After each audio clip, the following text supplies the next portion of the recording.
والضحى والليل إذا سجى ما ودعك ربك وما قلى وللآخرة خير لك من الأولى ولسوف يعطيك ربك فترضى ألم يجدك يتيما فآوى ووجدك ضالا فهدى ووجدك عائلا فأغنى فأما اليتيم فلا تقهر وأما السائل فلا تنهر وأما بنعمة ربك فحدث ألم نشرح لك صدرك ووضعنا عنك وزرك الذي أنقض ظهرك ورفعنا لك ذكرك فإن مع العسر يسرا إن مع العسر يسرا فإذا فرغت فانصب وإلى ربك فارغب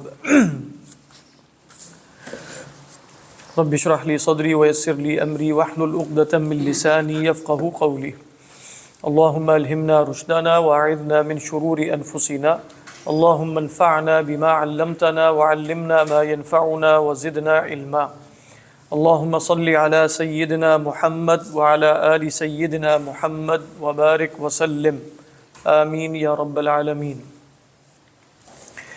فرمایا کہ الم یجد کا یتیماً فآویٰ، کیا نہیں اس نے آپ کو یتیم پایا تو پس ٹھکانہ دیا، ووجدک ضالاً فہدیٰ، اور آپ کو پایا بے خبر فہدیٰ تو آپ کی رہنمائی کی، ووجدک عائلاً فأغنیٰ، اور آپ کو پایا مفلس۔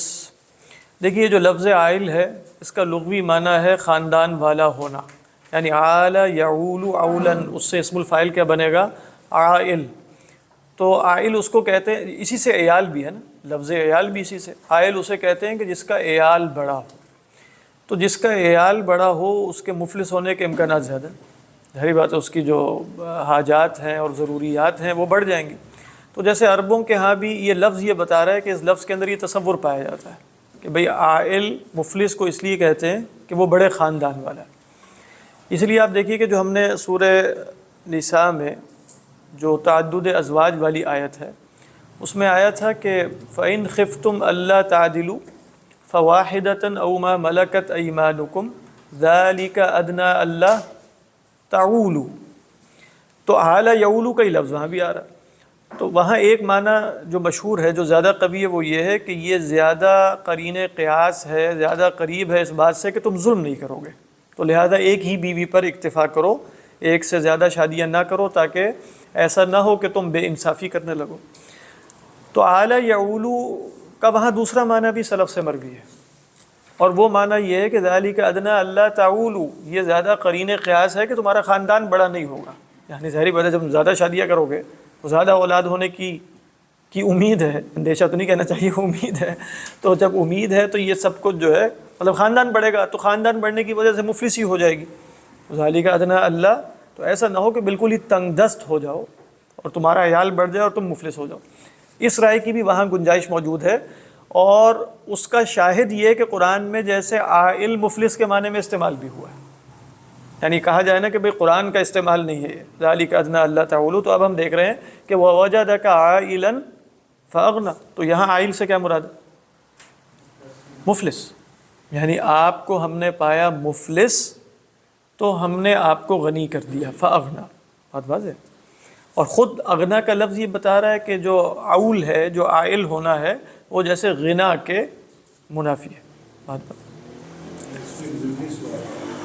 اس پہ تو بہت سے ضمنی سوالات ہیں۔ خاندان کو چھوٹا رکھنے کی خاص کر کے رات میں تحریک چلی ہوئی ہے۔ ہاں نہیں وہ اصل میں نا، ہاں سر اسی کے ساتھ یہ بھی جو ایڈ کرنا ہے، وہ جو حدیث ہے کہ آپ پاس اپنی امت کی کثرت پر فخر کریں گے، تو یہ اس کے نا آرگومنٹ اس کے اگینسٹ، یعنی یہ فہم اس کے اگینسٹ ایسے لگتا ہے جا رہا ہے۔ اصل میں پہلی بات تو یہ ذہن میں رکھیے، یہ دونوں سوالات کے جو جوابات ہیں نا، وہ یہ ہے کہ یہ ایک تفسیری رائے ہونے کی گنجائش ہے، یعنی آپ پہلی بات تو یہ کہ یہ کوئی نص قطعی نہیں ہے۔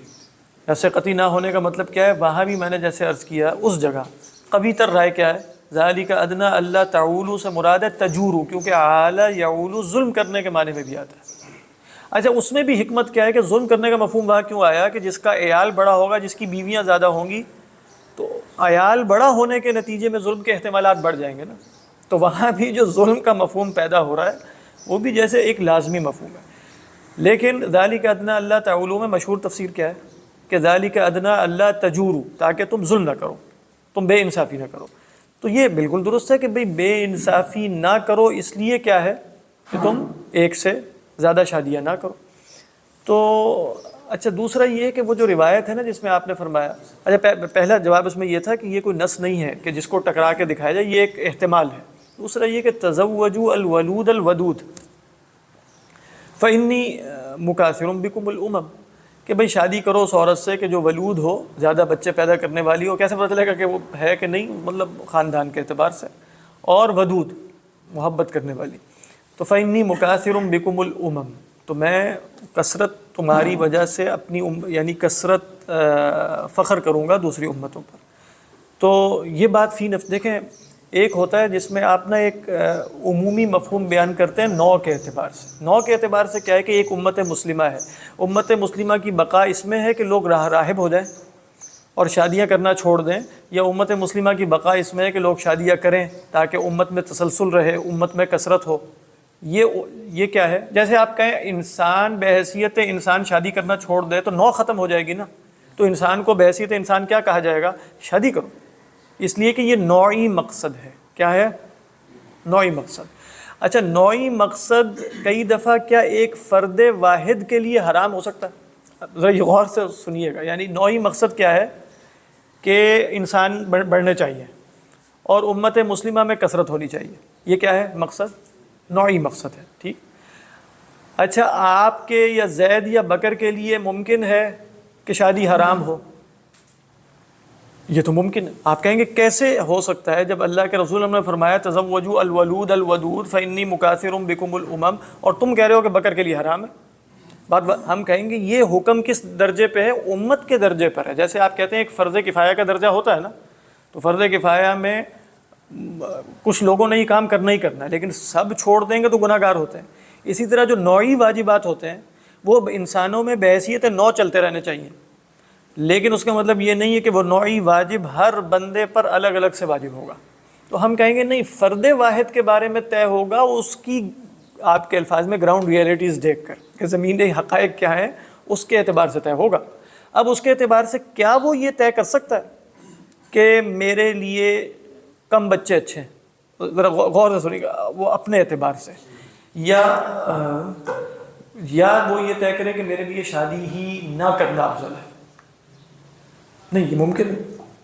ہاں تو اب آپ دیکھیں گے کہ یہ جو ذالک ادنی اللہ تعولو ہے نا، اس میں اللہ تعالیٰ نے نوعی حکم کیا بیان کیا؟ 1 کرو، 2 کرو، 3 کرو، 4 کرو، سب جائز ہے۔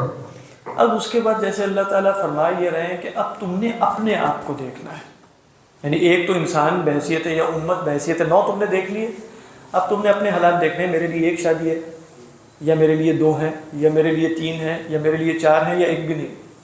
بات واضح ہے کہ نہیں؟ کیونکہ یہ بھی کہا ہے نا او ما ملکت ایمانکم فواحدۃ، او اس کا مطلب یا 1 شادی کرو یا 1 بھی نہ کرو، اور کس پر اکتفا کرو؟ او ما ملکت ایمانکم۔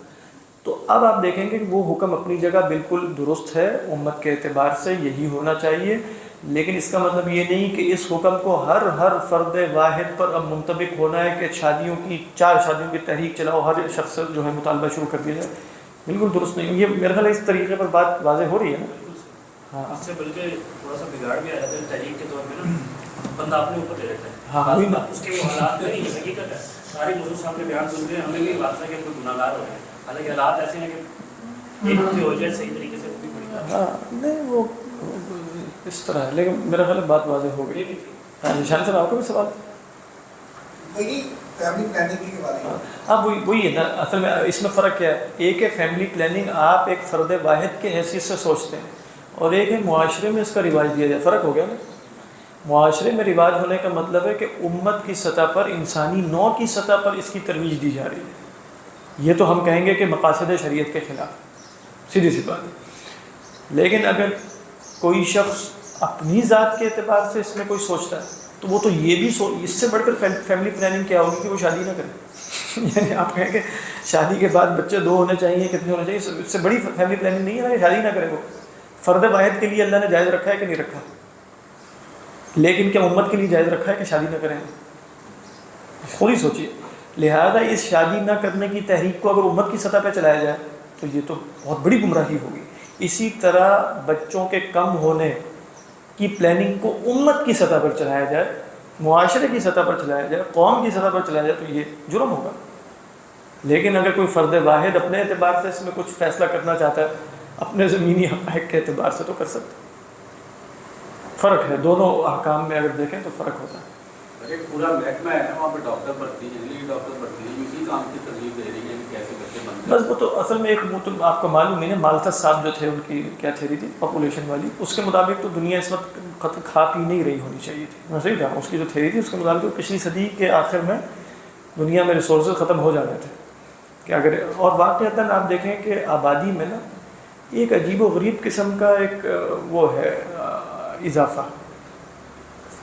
وہ اضافہ کیسے ہوا ہے کہ آپ پیچھے چلتے جائیں 100-150 سال پہلے, انسانیت تو ہمارے خیال میں بہت عرصے سے چل رہی ہے, لیکن اب بڑے سے بڑا شہر ہوتا تھا, کہتے تھے پورا شہر نکل گیا بغداد میں جنازے کے لیے کتنے آدمی ہیں, 40,000 اور فلاں, مطلب. لیکن آپ ابھی تک آپ دیکھیں پاکستان کی آبادی, جب پاکستان جو ہے وہ ہوا ہے علیحدہ, تو کیا تھی یہاں کی آبادی, میرا خیال ہے کوئی 8 کروڑ تھی, یعنی ہمارے مغربی پاکستان کی, اس سے بھی کم تھی. لیکن پوری دنیا کی آبادی پچھلے 100-150 سالوں میں جیسے کئی گنا بہت زیادہ بڑھی ہے. اس کے پیچھے بہت سی وجوہات ہیں. اس کے پیچھے یہ بھی وجوہات ہیں, مطلب میڈیکل سائنس کی ترقی بھی ہے. ولادت کے موقع پہ کتنی خواتین کی وفات ہوتی تھی, فلاں, اور جیسے فیمن, اور وہ جو ہے وہ تعاون, پوری آبادیاں, جیسے وہ بلیک ڈیتھ جو ہے وہ یورپ میں, اور مطلب پورے شہر ختم ہو جاتے ہیں. اب اس طرح تو نہیں ہوتا, اب اس طرح نہیں ہو رہا نا. تو آبادی میں اور پھر لیکن اللہ تعالیٰ نے آپ دیکھیں کہ ابھی بھی وسائل ختم نہیں ہوئے, بلکہ وسائل اتنے زیادہ ہیں کہ اس سے ڈبل بھی کھا سکتے ہیں. ابھی بھی مسئلہ کوئی وسائل کی موجودگی اور عدم موجودگی کا نہیں ہے, بلکہ تقسیم اور عدم تقسیم کا ہے. کچھ لوگوں کے پاس, مطلب آپ کے 5% دنیا کے لوگ ایسے ہیں جو 85% رکھتے ہیں دنیا کی ویلتھ کا. اب یہ ہو رہا ہے نا, اس طرح ہو رہا ہے. تو اب وہ یہی کہیں گے کہ بھئی اگر یہ لوگ بڑھتے چلے گئے تو ہمیں جیسے اپنے اس سے کچھ تنزل اختیار کرنا پڑے گا, تو بے شک لوگ ہی نہ بڑھے. لہٰذا ان کے لیے یہ اب رپورٹس آتی ہیں نا کہ ایک بڑی جنگ ہونی ضروری ہے, یعنی ایک ایٹامک وار ہونی چاہیے جو World War 3 ہوگی جو بھی ہے, تو جس کے نتیجے میں جیسے دنیا کی آبادی کو آدھی تو رہ جائے, کیونکہ معاملات خراب ہو رہے ہیں اور ویسے بھی انوائرمنٹل بہت سے مسائل ہیں. تو دنیا, اور وہ ان کے ہیں وہ ایسے ہی دیکھتے ہیں جیسے کیڑے مکوڑوں کو مارنا ہے تو مار دیا جائے. لیکن مسئلہ یہ نہیں ہے کہ وسائل کی کمی ہے, پھر مسئلہ وہی ہے کہ وہ کچھ جو ایک طبقہ غالب ہے اوپر, وہ غالب ہی رہنا چاہتا ہے. خیر, لیکن یہ ہے عائل کا لفظ کیا ہے؟ عائل کا لفظ ہے مفلس. سر یہ تھوڑا سا ایگزامپل سمجھا دیں. آپ نے فرمایا کہ فرد واحد کے لیے حرام بھی ہو سکتی ہے, تو حرام سیدھی بات ہے. وہ جو فقہا نے کہا کہ شادی جو ہے وہ احکام شرعیہ 5 ہی میں ویری کرتی ہے. احکام شرعیہ 5 کیا ہے؟ فرض نہیں, وہ تو مقاصد ہے. فرض ہوتا ہے, اور کیا ہوتا ہے؟ واجب. فرض کے بعد واجب نہیں. ابھی ہم احناف کی تقسیم میں نہیں جا رہے. فرض, مستحب, مباح, مکروہ اور حرام, یہ کیا ہے؟ یہ احکام شرعیہ 5 ہیں. تو شادی کا عمومی حکم کیا ہے؟ قطع نظر اس کے مستحب کا, ائمہ ثلاثہ کے ہیں, اور اباحت کا امام شافعی کے. یعنی امام شافعی علیہ رحمہ کے مسلک میں شادی مستحب بھی نہیں ہے, مباح ہے. یعنی قطع نظر اس کے کہ کسی کو حاجت ہے یا نہیں. ابھی یہ پرسن ٹو پرسن کی گفتگو نہیں ہو رہی. اور باقیوں کے ہاں کیا ہے؟ مستحب. اچھا, اب امام شافعی بھی کہیں گے کسی کے ہاں مستحب ہوگی, کہ جس کو یہ لگ رہا ہو کہ وہ شادی کے بغیر بھی بالکل صحیح دینی زندگی گزارے گا لیکن مشقت بڑھ جائے گی ذرا, اس کے لیے مستحب. اور اگر وہ دیکھے کہ نہیں مشقت نہیں, میں گزار ہی نہیں سکتا, اس کے لیے کیا ہو جائے گی؟ فرض ہو جائے گی. اگر وہ یہ دیکھے کہ میں آرام سے گزار سکتا ہوں اور شادی کے نتیجے میں شاید فرائض نہ پورے کروں شاید, اس کے لیے مکروہ بھی ہو سکتی. اور اگر اسے یقین ہو کہ وہ شادی کے نتیجے میں جو فرائض اس پر وارد ہوتے ہیں وہ ادا کر ہی نہیں سکتا کسی بھی صورت میں, کوئی بھی وجہ ہے. مالیت فرائض دینی نہیں, فرائض زوجیت, یعنی نان نفقہ ہے، سکنا ہے، اور پھر جو ایک جسمانی تعلق ہے وہ اس پر بالفرض قادر نہیں ہے، اس کے لیے شادی حرام. کیوں شادی کرے وہ، کسی کو کیوں وہ مصیبت میں ڈالے، تو اس کے لیے حرام بھی ہو سکتی ہے. تو احکام شرعیہ خمسہ میں شادی فال کرے گی. لیکن آپ دیکھیں ایک فرد واحد کے لیے مکروہ اور حرام ہوتے ہوئے بھی امت کے لیے بحیثیت مجموعی اس کا حکم کیا ہے کہ یہ غایت درجے کا مستحب کیا بلکہ فرائض میں شامل ہے کہ امت میں لوگ شادی کرتے رہیں. تو اس طریقے پر چیزوں کو دیکھا جائے گا تو مسائل نہیں رہتے. اس کو علماء اصول فقہ والے لوگ کہتے ہیں کہ کئی دفعہ ایک حکم جماعت کے لیے اور ہوتا ہے، جس کو میں یہاں نوع کہہ رہا تھا انسانیت کے اعتبار سے، اور فرد کے لیے اور ہوتا ہے. اچھا، کئی دفعہ جماعت کے لیے ایک حکم ایسا ہوگا کہ جو فرد کے لیے مکروہ ہو. یعنی یہ جو قصائی ہیں، مثلا قصائی، اب یہ قصائی گوشت بنا کے آپ کو دیتے ہیں، ضروری ہے نا کہ معاشرے میں کچھ لوگ ایسے ہوں جو جانور کو ذبح کریں اور گوشت بنا کے دیں، لوگوں نے کھانا. لیکن آپ پڑھیں گے کہ وہ پیشے جو اختیار کرنا مکروہ ہے، اس میں لکھا ہوگا جزار، یعنی قصائی بننا جو ہے وہ مکروہ. اب سبھی اس پر عمل کرنا شروع کر دیں اور کہیں گے مکروہ ہے، ہم نہیں کرتے، تو کہا جائے گا کہ نہیں، اب مستحب ہو گیا کہ کچھ لوگ جو ہے وہ یہ کام اختیار کریں. تو ایک عمومی حکم ہے جزار کے پیشے کا کہ وہ مکروہ ہے، اور ایک حکم کیا ہے معاشرے کی سطح پر ہے کہ وہ فرض کفایہ ہے. کتنا فرق پڑ سکتا ہے؟ آپ نے حدیث کے جگہ بتایا کہ دو طریقے سے دیکھا جائے گا، فرق کے سطح پہ نہیں دیکھتے ہیں اس کو. یہ جو جیسے آج کل جو ممبر اور باعثی کو جس طرح سمجھاتے ہیں تو اس کو فرق کی سطح پہ دیکھتے ہیں، وہ صحیح نہیں ہے. اسلاف کے نام جو جس طرح اصل میں نا اسلاف کے یہاں کثرت سے شادیوں کے بڑے فضائل ثابت ہیں. ہاں، اس کی وجہ یہ ہے کہ مطلب نا دیکھیں، حدیث میں تو تعویلات کی گنجائشیں موجود ہیں، اور حدیث سے حکم آپ جانتے ہیں کہ قطعیت کے درجے میں خبر باعث سے نہیں ہوتا. یہ اتنی بات تو ہمیں معلوم ہے نا. قرآن مجید میں کیا کہیں ایک سے زیادہ شادیوں کی ترغیب ہے؟ یہ سوالیہ نشان ہے، اور صحیح تر قول ایسا ہی لگتا ہے کہ نہیں. بات ہے یعنی فَإِنْ خِفْتُمْ أَلَّا تُقْسِطُوا فِي الْيَتَامَى فَانكِحُوا، ایک تو فرمایا وَإِنْ خِفْتُمْ، یعنی یہ حکم ایک معلل تھا ذرا. وَإِنْ خِفْتُمْ أَلَّا تُقْسِطُوا فِي الْيَتَامَى فَانكِحُوا مَا طَابَ لَكُم مِّنَ النِّسَاءِ مَثْنَىٰ وَثُلَاثَ وَرُبَاعَ فَإِنْ خِفْتُمْ أَلَّا تَعْدِلُوا فَوَاحِدَةً أَوْ مَا مَلَكَتْ أَيْمَانُكُمْ ذَلِكَ أَدْنَىٰ. یعنی ذالکہ کا اشارہ کس کی طرف ہے؟ سب جانے گا کہ ذالکہ کا اشارہ یا تو الاکتفاء بالواحدہ ہے یا ملکت ایمان. ذالکہ ادنیٰ اللہ تعالی، یہ عدم ظلم کے زیادہ قریب ہے. تعالی کی وہ تفسیر جو بے انصافی سے کی جاتی ہے. باقی احادیث میں آپ دیکھیں، اس لیے کہ عربوں کا ایک عرف بھی ہے. جیسے ابھی میں کہہ رہا تھا کہ بھئی کئی دفعہ جیسے احکام شرعیہ پر جیسے عرف کا ایک اثر بھی پڑ جاتا ہے، اور خود فقہاء میں بھی شدت پیدا ہو جاتی ہے. کچھ وجوہات کے عرف بدل جائے تو مسئلہ.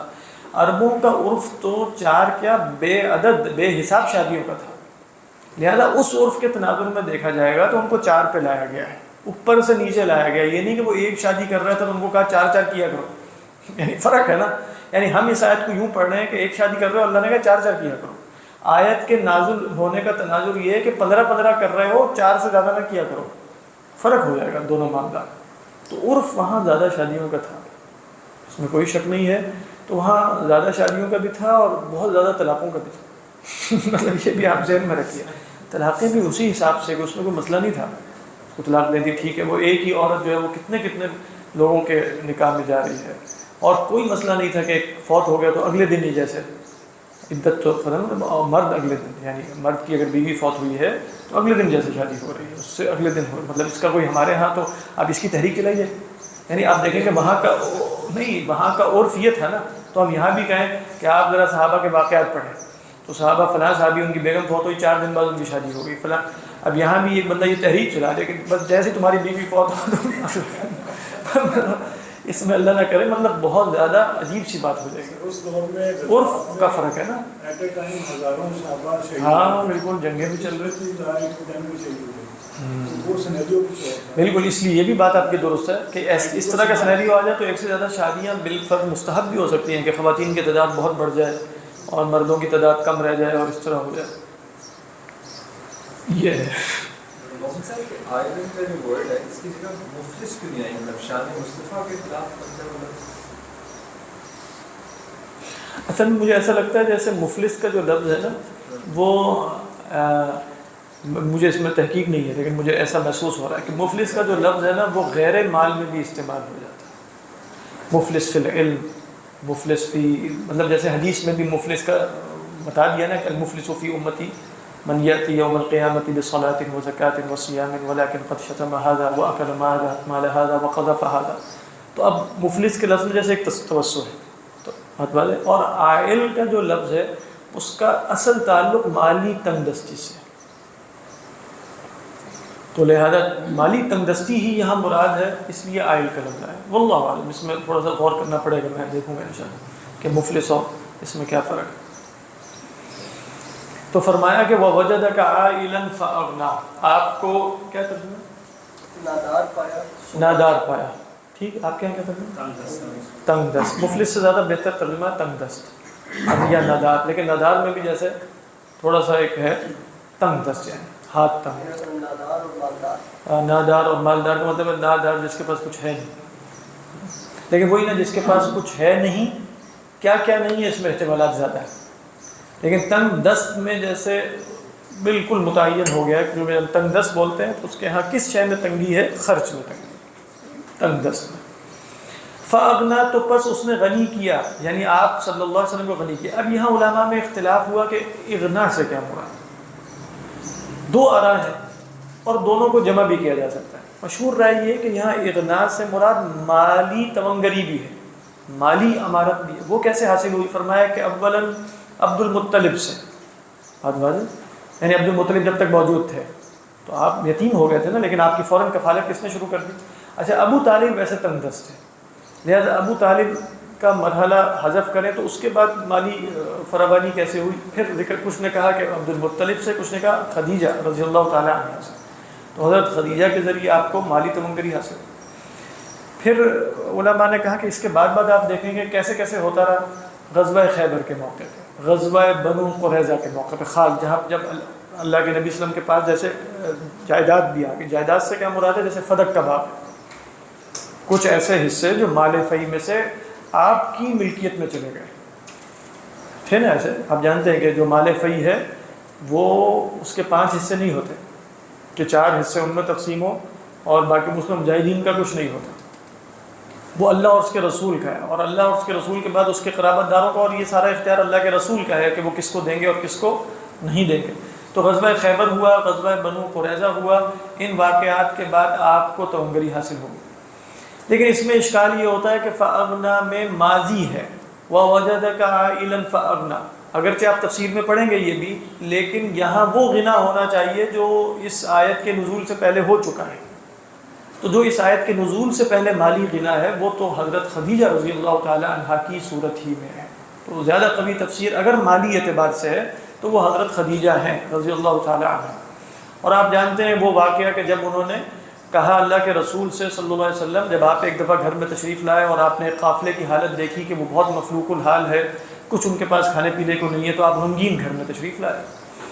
تو حضرت خدیجہ نے کہا کہ آپ سرداران قریش کو بلا کر لائیے، یہ نبوت سے ماقبل کا واقعہ ہے. اتنی دیر میں انہوں نے سونے چاندی کا ایک ڈھیر لگا دیا، اور اتنا بڑا ڈھیر کہ دوسرا آدمی ادھر بیٹھے تو ادھر والے کو نظر نہ آئے، اتنا زیادہ تھا وہ. پھر انہوں نے سب کو گواہ بنا کر کہا کہ یہ ان کا ہے، اللہ کے رسول صلی اللہ علیہ وسلم کا ہے. یہ بھی واقعات علماء نے نقل کی. فَأَغْنَىٰ، آپ کو غنی کیا. دوسری جو رائے ہے وہ اس اعتبار سے پیدا ہوئی کہ اللہ کے رسول صلی اللہ علیہ وسلم نے ساری زندگی تو جیسے فقر کی حالت میں گزاری. یعنی یہاں تو کہا جا رہا ہے وَوَجَدَكَ عَائِلًا فَأَغْنَىٰ، آپ کو غنی کیا، تو کیا آپ پر سارے غنا ظاہر ہوئے؟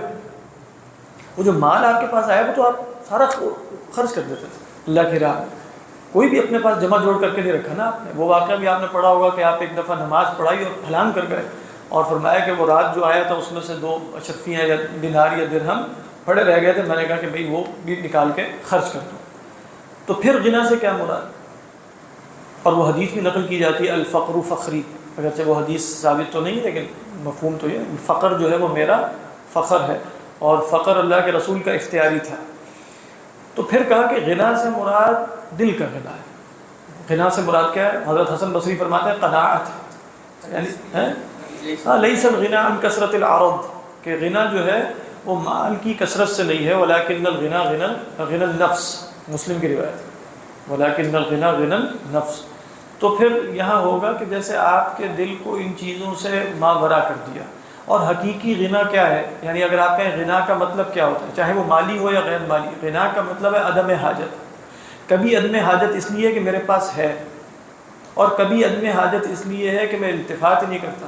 دونوں صورتوں میں غنا ایک ہی ہے. غنا کا نام مطلب ہے عدم حاجت. تو اگر دل میں غنا پیدا ہو جائے کہ دنیا کی حاجت نہ رہے یا دنیا کی طرف لالچ کی نگاہ نہ رہے، تو یہ بھی عدم حاجت، یہ قناعت ہے. یہ بھی کیا ہے؟ یہ بھی غنا ہے. تو غنا ان دی اینڈ معنی ہی کیا ہے اس کا. غنا کیا ہے؟ عدم الحاجت الی الدنیا و الی الغیر. ٹھیک ہے، وہ کبھی مال ہونے کی وجہ سے ہوتی ہے اور کبھی مال کی محبت نہ ہونے کی وجہ سے ہوتی ہے. یوں آپ کہہ رہے ہیں، یعنی غنا کبھی مال ہونے کی وجہ سے اور کبھی مال کی محبت نہ ہونے کی وجہ سے. تو واللہ اعلم. تو فرمایا ووجدک عائلا فاغنا.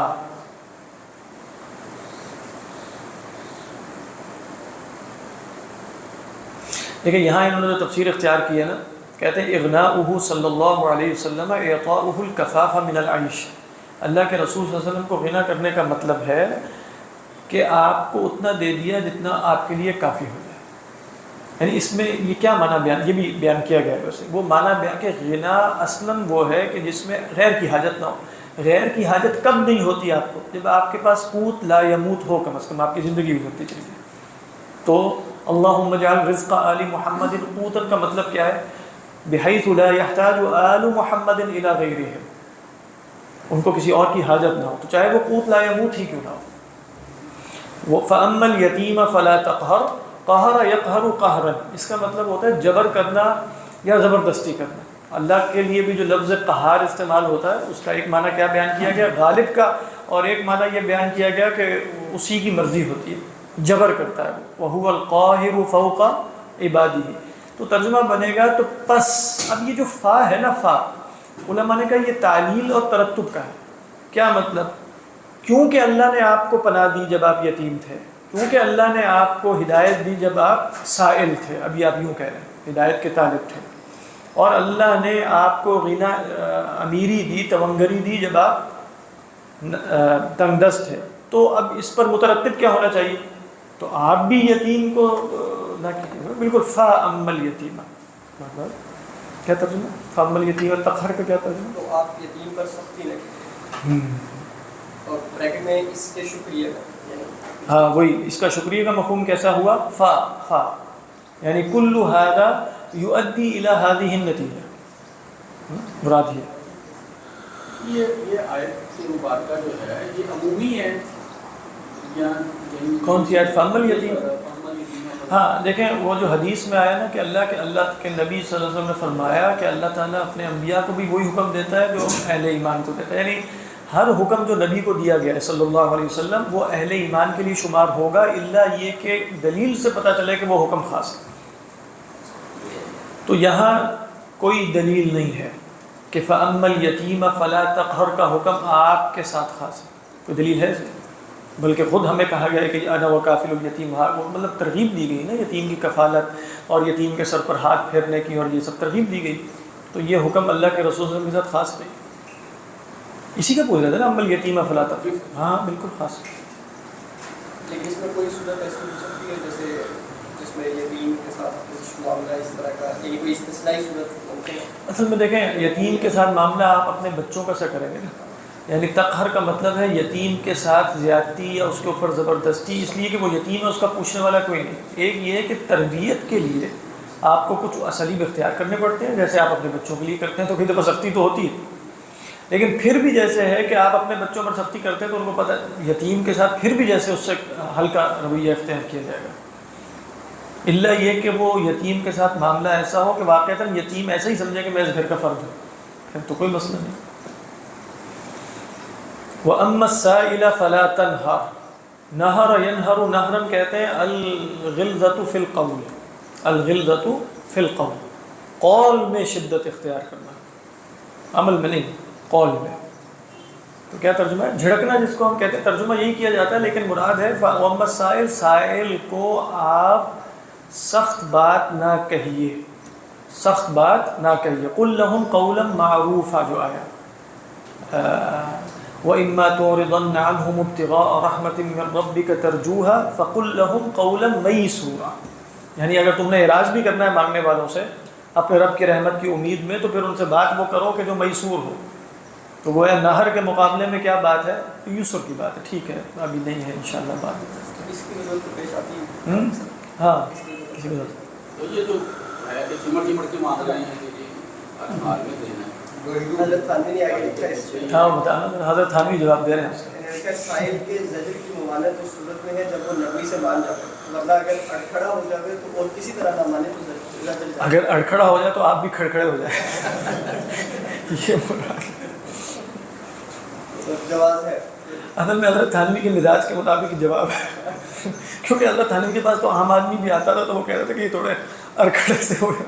مطلب ان کی شدت تھی ڈسپلن کے اعتبار سے. حضرت تھانوی علیہ الرحمہ بہت سے معاملات میں بہت سخت ہیں، تو لوگ ان کی سختی سے بہت پریشان ہو جاتے تھے، تو ایسے ہی ڈانٹ پڑ جاتی تھی.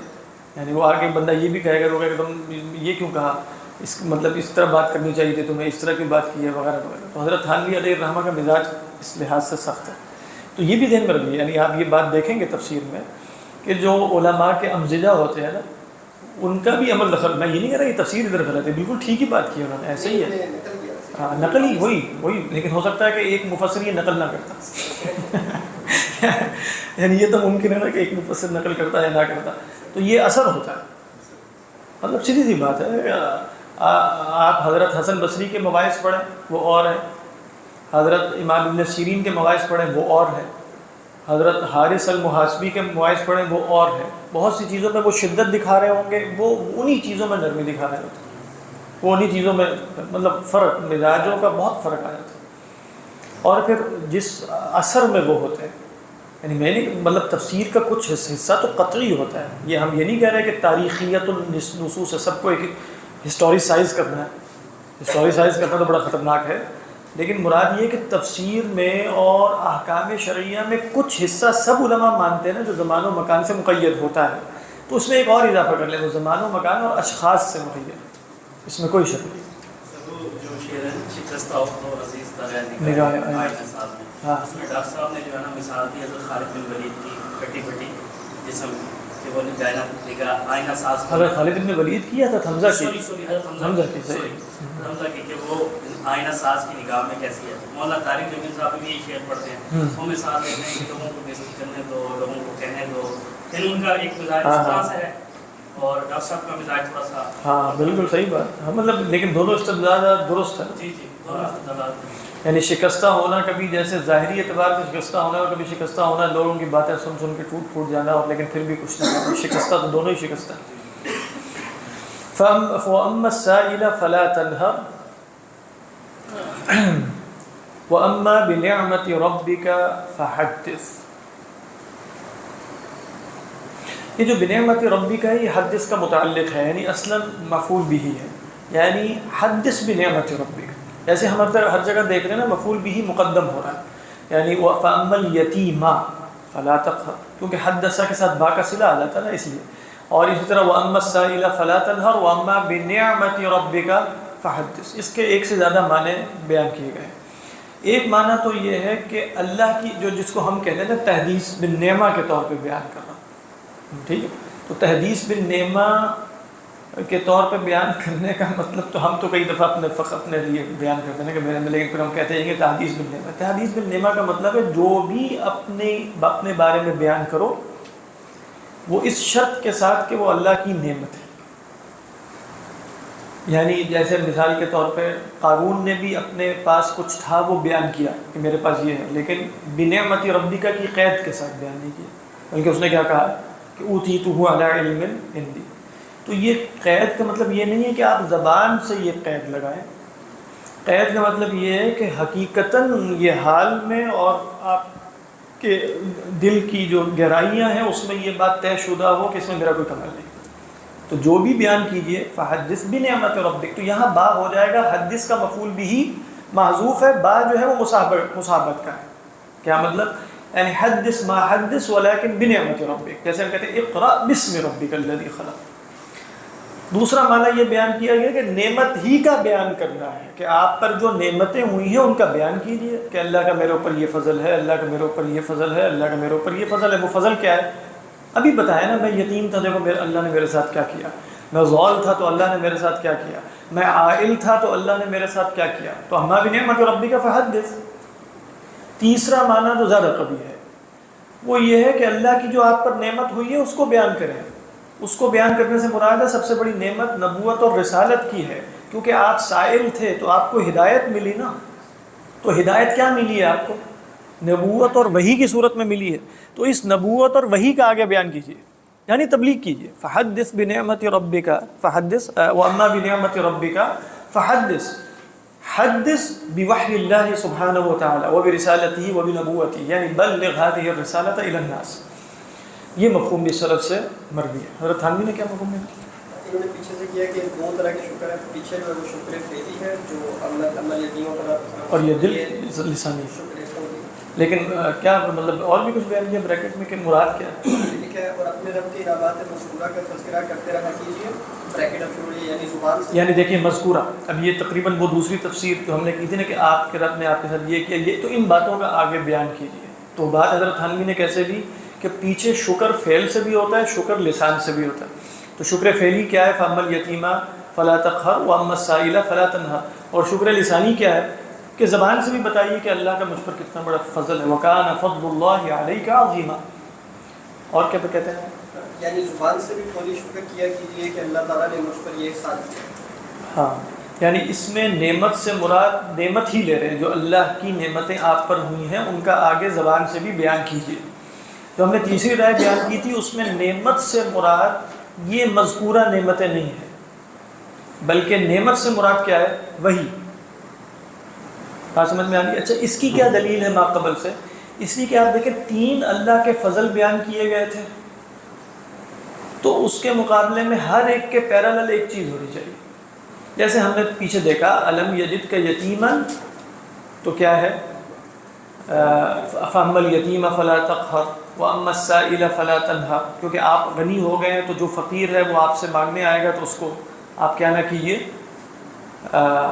جھڑکیے مت۔ تو جو ہے وَوَجَدَكَ ضَالًّا فَهَدَىٰ، اب کہا جائے گا کہ ہدایت آپ کو مل گئی، تو اس کے مقابلے میں کیا پیرالل کیا ہے؟ وَأَمَّا بِنِعْمَةِ رَبِّكَ فحدث۔ تو پھر تفسیر کیا بنے گی کہ آپ کو جو ہدایت ملی ہے وہ آگے بیان کیجیے۔ نہیں بات سمجھ میں آ رہی؟ اس کی بھی گنجائش موجود ہے، اس تفسیر کی بھی گنجائش موجود ہے۔ واللہ اعلم، واللہ اعلم۔ انہوں نے اس میں سے لکھا ہے، یہ کہا کہ ایک تو یہ کہ ان تینوں کو مضمون نعمت میں مطلب ہاں، ایک ہے، دوسرا یہ کہ تقسیم کے لیے، لیکن اس کو انہوں نے کہا کہ سائل کو دوسرے سے ہدایت سے جوڑا، وہ بھی ہو سکتا ہے۔ اس پہ ہوگا عمل یتیم فلاح، یہ تو واضح، اور ووجدہ کا عائلن فہدا، یہ ہے اما سائلہ فلاح، اور وجہ رت الخیر، اور ووجدہ کا ضالن فہدا پر جو ہدایت خلق مرتب ہے، اس کو بنا کر فرض منصبی کے جیسا کہ اوپر گزرا ذکر نہیں فرمایا۔ یہ اس رائے کے مطابق جو انہوں نے ذکر کی ہے، اس رائے کے مطابق ذکر نہیں فرمایا، کیونکہ انہوں نے تیسرے کو سب پر محمول کر لیا ہے کہ اب یہ شکر قولی ہے۔ لیکن اگر جو تیسری تفسیر ہم نے بیان کی تو اس میں تینوں کا ہو جائے گا، یعنی وجدہ کا عائلن کا الگ ہے اور وجدہ کا ضالن کا واما بنعمت ربک فحدث۔ واللہ اعلم۔ صدق اللہ العظیم۔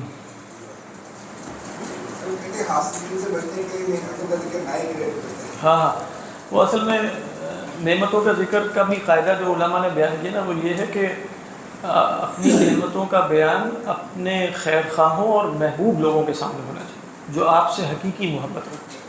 یہاں تک کہ آپ کو اچھا خواب آیا، حدیث میں کیا ہے، اگر آپ کو کوئی ایسا اچھا خواب آئے خوش کرنے والا تو لا یحدث به الا ناصحا او اس طرح کے الفاظ ہیں، وہ یعنی خیر خواہ کو بتائیں اور کسی کو نہیں۔ تو اس میں مطلب ایک یہ بھی ہے کہ بھئی جو میں نے پہلی تفسیر کی تھی نا، جب بھی اصل میں یہ نہیں ہے کہ بتائیں نعمتوں کو، پہلی تفسیر یہ تھی کہ جب بھی بتائیں تو قید نعمت کے ساتھ بتائیں۔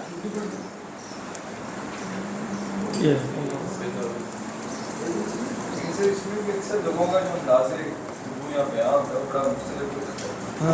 خیال یہ ہے 4 کروڑ کی رینج روور لیتی ہے الحمدللہ جی، وہ اسٹائل جو ہے وہ بڑا عجیب سا ہوتا ہے کہ یار یہ کیا بتا رہا ہے، کیسے بتا رہا ہے، کہہ تو رہا ہے الحمدللہ، لیکن